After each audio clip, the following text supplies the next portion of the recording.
Salam, hörmətli Sport Info TV izləyiciləri, növbəti videomla qarşınızdayım. Bildiyiniz kimi, bugün Azərbaycan Premyer Liqasında 15-ci tura start verildi. Turun açılış matçı Şamaxıda keçirildi. Zirə komandası çətin səfərdə 1-0 öndə olsa da fasilədən sonra buraxılan 2 qolla vacib 3 xalı itirmiş oldu. Şamaxı növbəti 3 xalla aktivinə yazmaqla Premyer Liqada qalmaq məsələsini demək olar ki, həll etmiş oldu. Artıq komanda iddialılar sırasına yaxınlaşmaqdadır.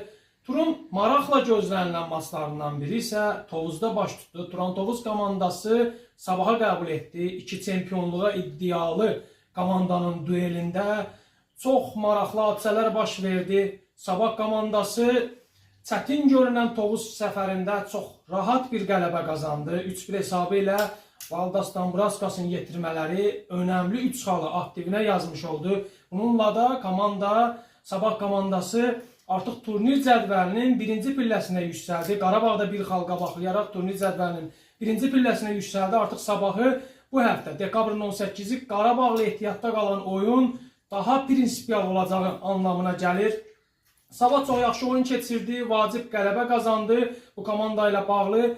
Ancaq xoş sözlər demək olar, amma təəssüf ki, Turan Tovuz komandası ilə bağlı durum daha kritik hala gəldi. Artıq Tovuzda azarkeşlər də biz həftələrdir deyirik, həftələrdir mesajlarını ötürürük ki, Qurbanberdiyevlə tuneldə işıq görünmür.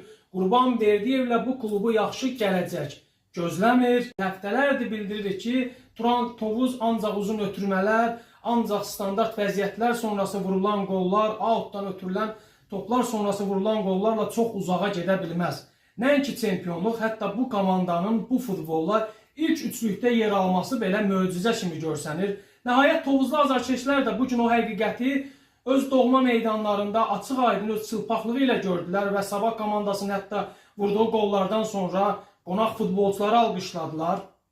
Qurbanberdiyev Tovuz tribunaları önündə istefaya səsləndi. Hətta bir qism azarkeş final fitini gözləmədən tribunaları tərk etdi. Görünən odur ki, Qurbanberdiyevlə bu işlər olmayacaq. Artıq Ehtiram Quliyevində qərar vermək anıdır. Zaman itirmədən artıq Qurbanberdiyevlə yollar ayrılmalı.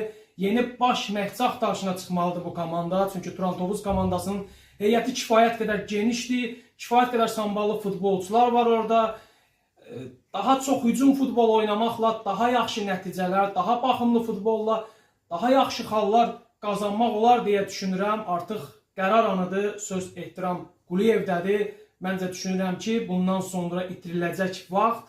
Artıq turnir cədvəlində də komanda ilk sıralardan tədricən uzaqlaşmaqdadır. Fərq böyüdükcə gedişatda bu fərqi qapamaq da çox çətin görünür. Hələlik bu qədər. Sizin də fikirləriniz önəmlidir. Şərh bölümündə öz fikirlərinizi bizimlə bölüşə bilərsiniz. Növbəti videolarda görüşənədək hələlik deyirəm.